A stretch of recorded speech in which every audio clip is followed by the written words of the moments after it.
Message. This is a very important issue. It's not just a sports issue, it's a public health issue. And we're fortunate today that we have a speaker from Sports Legacy Institute, which I have great experience with.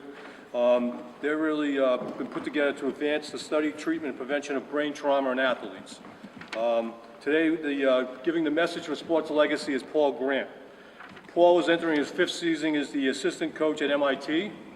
He was selected by the Minnesota Timberwolves in the first round, the 20th picked overall in the 1997 draft. He played a few seasons in the NBA with Minnesota, Milwaukee, Utah. Then he played in some of the other alphabet leagues, the CBA, the ABA, the NBDL, and in the European League, right? So Paul's going to give us a message today, and somewhere during his speech he'll stop and we'll let 2 other people speak about their experiences with concussions. So Paul, it's all your show. Thank you very much. Thank you very much. All right. Well, thank you all for coming down here. I know it's kind of a dicey weather situation. Driving down here was pretty interesting. As you may have read in the newspapers, seen on TV in the last few years, 2, 3, 4 years, concussions are gaining a lot more ground in terms of the media coverage, and we're finding out more and more about concussions. It's really important that we educate and get the word out to young people as well as the coaches that are coaching these young people. You may have a similar experience with concussions in terms of your knowledge of it. When I grew up, unless you got knocked out, there's no way you had a concussion. We know now that that's not true. Similar to, my mom carried my brother home in the front seat of the car from the hospital. You don't do that anymore. We know now more than to do that. So I'm speaking on behalf of Sports Legacy Institute, which was founded by these 2 individuals. Robert Cantu, who's a doctor, and he's the co-director of CSTE at Boston University School of Medicine. He's a very smart individual. Chris Nowitzki is a friend of mine, former football player at Harvard, former WWE wrestler, and he also sustained several concussions, which caused him to write a book about 5 or 6 years ago called Head Games. It didn't cause a huge ripple in the community. He wasn't satisfied with that. Neither was Dr. Robert Cantu. They decided to co-found SLI and really, push that onto the media to get people's attention. Metabolic changes in the brain. The head does not have to be directly hit for the brain to be injured. Okay, so if you sustain a whiplash, we see a lot of men in the armed forces sustaining concussions, and they weren't directly hit in the head. Concentrating, difficulty remembering new information. Also, your emotional side is affected. You become more irritable. Nervousness or anxiety, sadness, you become very emotional. Your brain changes, all right? Physical, you get headaches, blurry vision, dizziness. You have trouble sleeping too much, sleeping too little. Fewer than 10% of concussions involve loss of consciousness, all right? So again, when I was a kid, I thought you got knocked out, you might have a concussion, all right? Fewer than 10% involve that. A ding or a bell ringer is the same thing as a concussion. That's something else that's very new to me, all right? When I was growing up, you got your bell rung, it was like a pat on the back. You did a good job, all right? A ding, it seems like nothing. I got dinged. That doesn't, to me, that doesn't say concussion, but that is a concussion. Concussions don't cause pain because your brain tissue does not have receptors for pain. That's why it lets your body know and you have symptoms in other areas. This is what you need to do. Remove the athlete from play. Ensure that the athlete is evaluated by an appropriate healthcare professional. Do not try to judge the seriousness of the injury yourself. If there's one thing you can take away from today, right? I'm going to be talking for another 25, 30 minutes. That is it. Have them see the appropriate healthcare professional. And until that person evaluates them and says, you can go back to play, they don't. Inform the athlete's parents or guardians about the known or possible concussion and give them the fact sheet on concussions. Allow the athlete to return to play only with permission from the appropriate healthcare professional. Better to miss one game. Strategies to prevent concussions include helmets, rule changes, and culture changes. Basically minimize the hits during practice. Take out stupid drills like the one we just saw. It's got no place anywhere in any sport. Hard-shelled helmets were originally designed to prevent skull fractures, not concussions. Only recently have helmets been designed to reduce concussions, but they do not prevent. they can prevent some concussions. Helmets can also make the game more dangerous because people spearhead, they use their head as a weapon.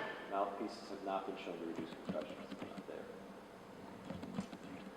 Scientists are hopeful all recommendations in this program will reduce an athlete's risk of CTE, concussion education, prevention, better concussion recognition, response, and management.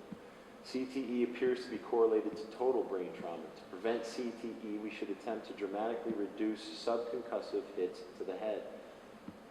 This is the only preventable brain disease out there. It doesn't have to happen to anybody. Alzheimer's, we don't know. It seems like 50% of the people over 80 have it. Nobody has to have this. Michelle would like to come up and tell their Yeah, we'll let Michelle come up first. special experiences. All right. Obviously, Michelle is from Swansea. She's a former star athlete at Diamond Regional who refused to become a victim to her concussions.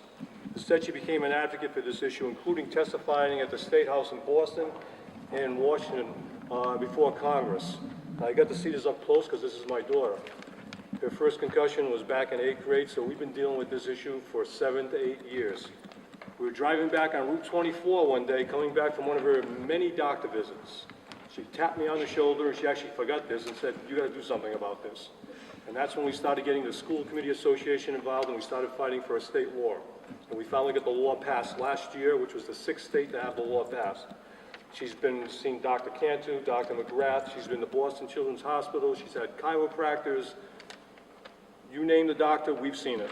So I'll let her just, again, see, she doesn't want to really try to remember her story. She had to write it down. And that's, again, a product of her concussions. But please go ahead, Michelle. I am here today to share with you my traumatic story on how concussions have affected me and my life. I started to play basketball and softball when I was just 7 years old and instantly fell in love with both sports. My life revolved around sports. Enjoying sports started to change in the 8th grade when I suffered my first concussion on the basketball. Second year after high school, I have completed an EMT course and the state test to be a certified EMT. In addition, I am currently working part-time for cerebral palsy as a home health aide. Concussions have been called the invisible injury. From my brief story, you can see that the long-term effects of concussions are not invisible. We all want to admire professional athletes. However, Eagles quarterback Michael Vick should not have played in Sunday's game against the Giants. Because of tonight's training, you should understand his long-term health was at risk by playing. I have a new goal tonight, and you can help make it happen. Please take what you learned and put it into practice. Thank you.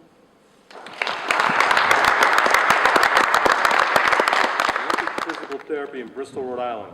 She was an avid youth and adult soccer player, and she's lived with concussion symptoms for half her life. Amy? All right, so bear with me. I'm trying to do this without paper. It's been a long time since I've actually spoken without any kind of paper in front of me. Just like Ed had said over there, I'm a physical therapist. I'm lucky in the fact that all of these heavy-duty concussion symptoms came out after I had already earned my doctorate. You're talking about people who no longer can walk around, are having trouble going through school. I was lucky in that regard. You have people who are having trouble holding a job down. You have people who can't function in their family life because of a game. So in that regard now, again, I'm very lucky in the fact that our company has been really focusing on doing informative lectures, talking to the local YMCA and whatnot. And I have to say, you have to look at everything from a positive point of view. And in that regard now, I have an understanding of it. I know what it's like.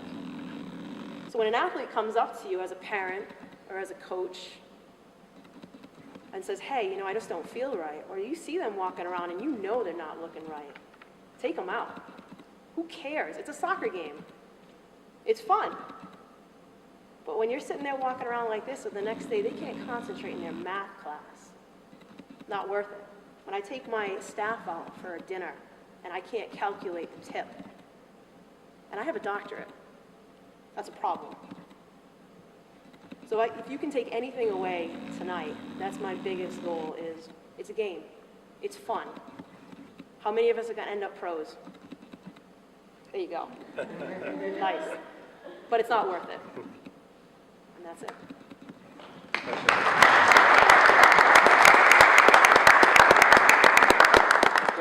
Michelle here to tell their personal stories, because more so than anything that I could read off the PowerPoint presentation or tell you about is, you know, personal experience speaks greatest to us. We've personally experienced it, or, you know, in the immediate, they've experienced it and they're telling it. It goes straight to the core, and that informs us. So I want to thank you very, very much for that. If there's any other questions, I really don't have too much else to offer. I think Ed's done a great job of, you know, hitting on some.